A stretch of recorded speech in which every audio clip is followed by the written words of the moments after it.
As far as the New Saints is concerned, we are a quarter of the way through the season. We've won 7, drawn 1, lost none, scored 28, 2 against. Would you have settled for that back in August? Very much so. It's a really positive start, like you've just said there. And looking back on it, there's been some excellent performances through individual and team performances. Not conceding in those games has given us a big lift, and it's like you say, a quarter of the way through. You know, if you look at those figures and continue like that, we're in a good place. You know, it's something that when you start pre-season, you give players targets, and certainly you want to be aiming as high as you can, and for as many trophies at the start of the season. That's the same every single season, but having that start has given us a little platform to build where we need to be.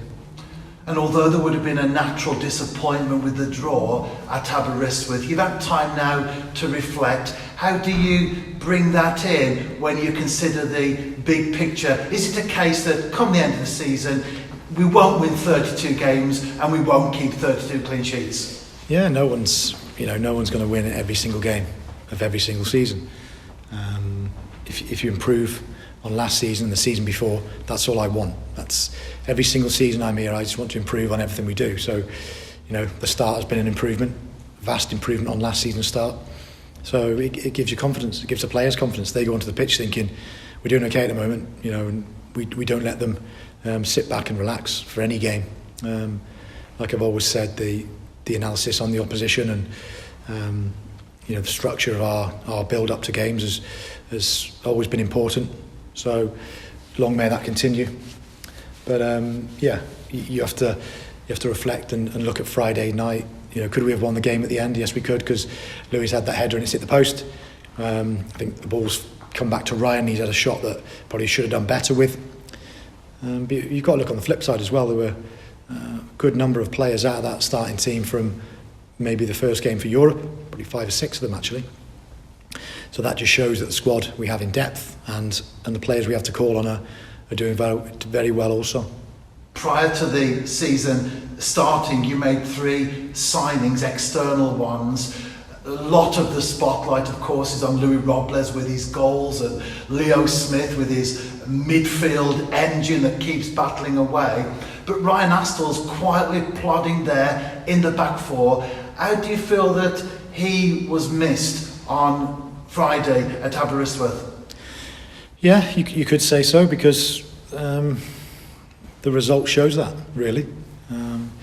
Yes, he might not have stopped the goal from the set play, but I think he would have had influence on there. When he plays, we look more assured, confident, good on the ball. He gives us an air of, relaxed attitude, although he is a leader. You'd call him maybe a quiet leader, goes about his job, unassuming character, an excellent lad in the dressing room as well. So yeah, we would have missed him, especially with obviously Blaine coming back in there as well. I think that is a very, very good pair that we've got. Let's not forget about Keston as well. Obviously a bit of a longer term injury, but all 3 of them are excellent. And Ryan Harrington, to be fair to him, has come into that position and looked really good. As a young player, more of a full-back than a centre-back, but I think Ryan's been excellent for us.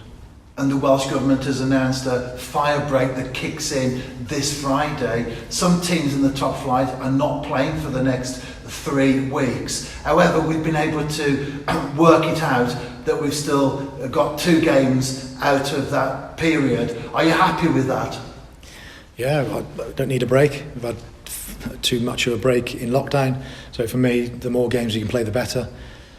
So yeah, I'm glad that we can play Haverfordwest on Saturday, and then obviously 2 weeks later we'll play Bala. In between, we're looking at another sort of in-house game as well. So yeah, it's all good. More minutes the better, more training the better. We won't stop training, and we'll be as fit and hungry as we can.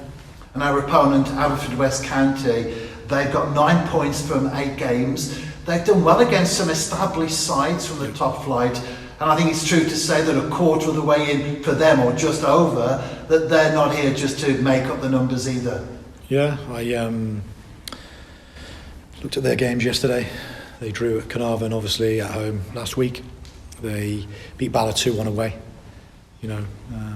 Beat Flint away 2-0. There's been some decent results there. They've had another couple of draws and what have you. Lost to Connors Quay, but that's I think on the day, I think they probably Connors Quay were the better side, and it was a comfortable win for them. But coming up from the league below and having their first season back in. I remember when we used to play Haverfordwest, it was a tough game down there. Back when I used to play early days with Newtown and TNS, it was a tough place to go and a good pitch and always some good footballers. Likewise, at the moment, they've got some good young players, Welsh Premier experience, and like you say, they've had a very, very good start there with the points they've got already. TNS will be favourites to win that game, but how do you work out how the game will develop? How much time do you devote in terms of thinking what Haverfordwest County's approach will be, or is it a case of it's all about TNS and let them worry about us rather than the other way around? Yeah, I'd like to think so. We're at home as well. They play a back three with a 5 or a 4 and 3 more sort of attacking players. So we're aware of how they set up, but there's no way I ever look at it as I won't do any work on the opposition. I'll just let what we've got. We're good enough, because that's arrogance and that's not what we're about. So I always look at their players. Lads they've got in the team, they play well on the counter. The lad up front, the number 19, he's decent. He's scored 5 goals and lively. Got experience in midfield, and at the back they've got some big boys who can handle the ball. So I think we've got to be wary of them. But going back to it, the run of form we're on, and the way we have played in the first few games, then we're a match for anyone in our league that we've shown. So go into the game and have to have a look today and tomorrow who needs to fit the bill to start the game. Do you have your starting 11 in mind already? Yes, near enough. There's a couple of players that we've just got to have a look at, but near enough starting lineup ready. Yeah. And finally, you mentioned Keston Davis, of course, long-term injury. But what's the general situation with the players and your availability in terms of selection for Saturday? Yeah, you've also got Keston. Talked about Keston there. Robs is going to be out for a while as well. Big miss for us. The last couple of seasons have been excellent.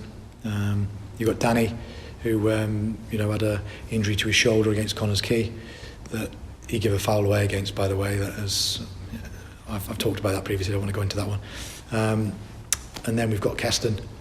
We've got Tom's on a suspension because of the sending off he had last week. So yeah, we've got still a few players out. So again, we'll be mixing the squad up.